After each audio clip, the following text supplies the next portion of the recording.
السلام عليكم. فيديو النهاردة هيعجبكم جدا. هنعمل ايه؟ هنعمل المكشكشة ترند كان مكسر الدنيا في الفترة اللي فاتت. هنعمل احلى وصفة بجد بلفة جلاش واحدة هتعملي احلى ترند واجمل جلاش هتاكليه في حياتك. حلوة جدا، طري من جوه، لذيذ قوي. ولازم نلبي رغبات ولادنا في اي حاجة بيشوفوها ونفسهم فيها، يبقى لازم على طول نشوف الوصفة ونعملها لهم. زي ما انتوا شايفين احلى مكشكشة في الدنيا، جلاش، كريمة، بسبوسة، مش عارفين. هنشوف الوصفة النهاردة وانتوا هتحكموا.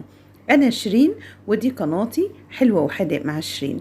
لو عجبتكم الوصفة اوعوا تنسوني في اللايك والشير وسبسكرايب للقناة، وكمان عايزة تعليق حلو منكم تحت الفيديو. يلا بينا نشوف هنعمل المكشكشة دي ازاي. مقاديرنا سهلة جدا. معانا لفة جلاش، معانا كوب سميد، طبعا ده سميد بسبوسة، ومعانا نص كوب جوز هند، ومعانا كوب سمنة، ومعانا نص كيلو لبن طبعا كامل الدسم، ونص كوب سكر بودر. المقادير سهلة قوي وحلوة جدا وبسيطة وكمان على قد الايد. يلا بينا نشوف هنعملها ازاي. هنحط كوباية السميد البسبوسة زي ما انتوا شايفين كده، عليها نص كوباية من جوز الهند، طبعا جوز هند مبشور ناعم، وهنقلبه كويس جدا. طب احنا هنعمل ايه بالخلطة دي؟ هنشوف دلوقتي. الخليط ده هنعمل بيه ايه في صينية المكشكشة بتاعتنا. وصفة حلوة ولذيذة وجميلة وهتعجبكم. معانا نص كوباية من سكر البودر زي ما انتوا شايفين، وكمان سيحنا كوباية السمنة وضفنا عليها باكو من البيكنج باودر. بصوا بقى، التركة دي حلوة جدا جدا لأي وصفة جلاش انت هتعمليها. لو مش هتعملي التشريبة العادية اللي بالزبادي وبالسمنة والبيكنج باودر، اعملي دي. حلوة قوي، هتورق لك الجلاش وهتخليه بجد في حتة تانية. يلا بقى، جبنا القالب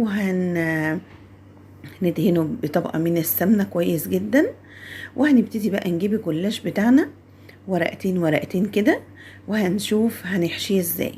طب ايه ده، احنا هنحشي الجلاش وهو مفروض كده؟ هنحشيه وهو مفروض كده، وهنشوف هنعمل المكشكشة مع بعض ازاي. يلا بقى ندهن الجلاش بتاعنا بخليط السمنة بالبيكنج باودر زي ما انتوا شايفين.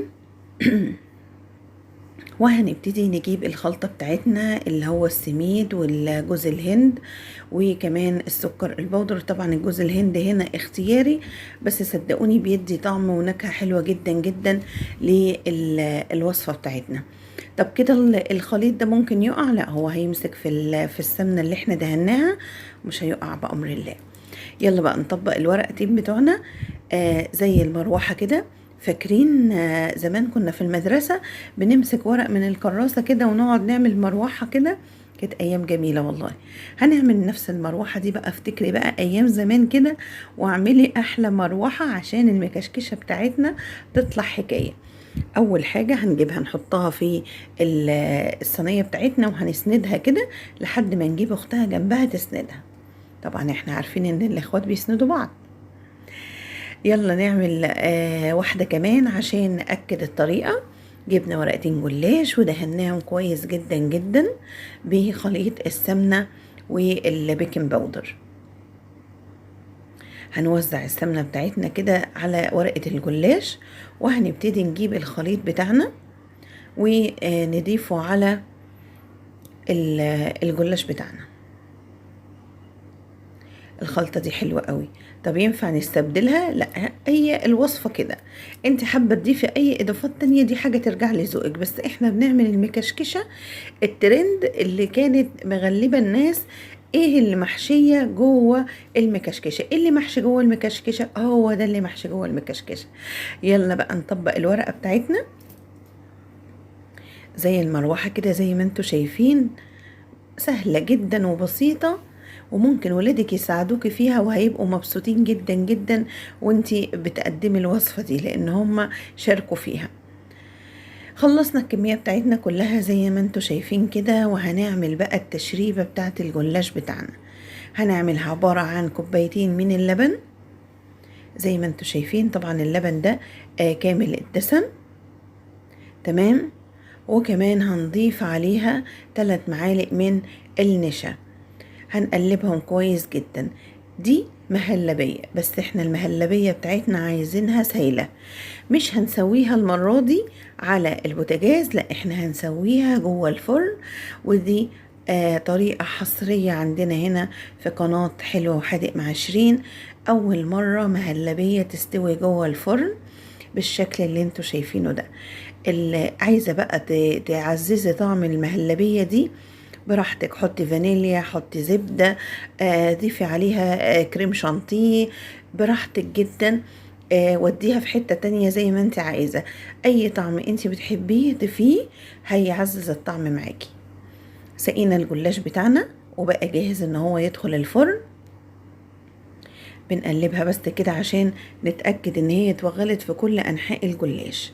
هنبتدي بقى نجيب سمنة كده، معلقتين سمنة كده، ونبتدي ان احنا ندهن الجلاش بتاعنا بالشكل اللي انتوا شايفينه ده، طبعا عشان يديك اللون الجولد اللي انت شفتيه في اول الفيديو. وصفة سهلة وسريعة وجميلة وعلى الفرن على طول.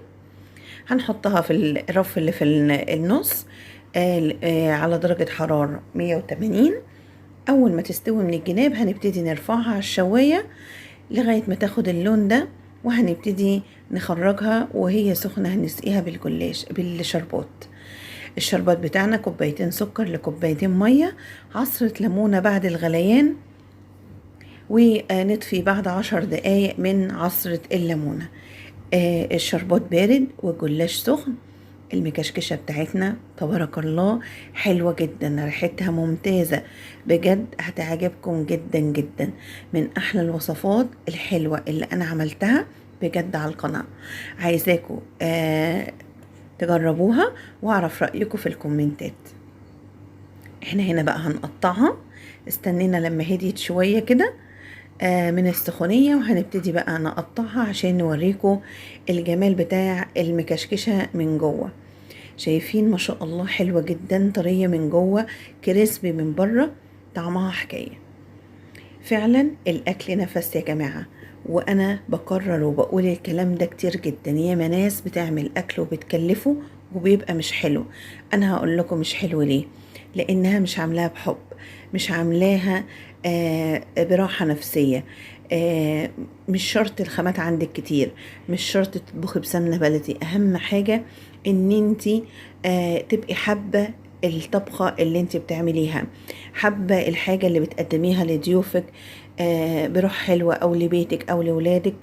صدقوني من اقل حاجة هتعملوا وصفات ممتازة جدا. دي كانت المكشكشة، جربوها هتعجبكم ان شاء الله. ولو عجبتكم الوصفة اوعوا تنسوني في اللايك والشير وسبسكرايب للقناة، واستنوني في وصفة جديدة ان شاء الله.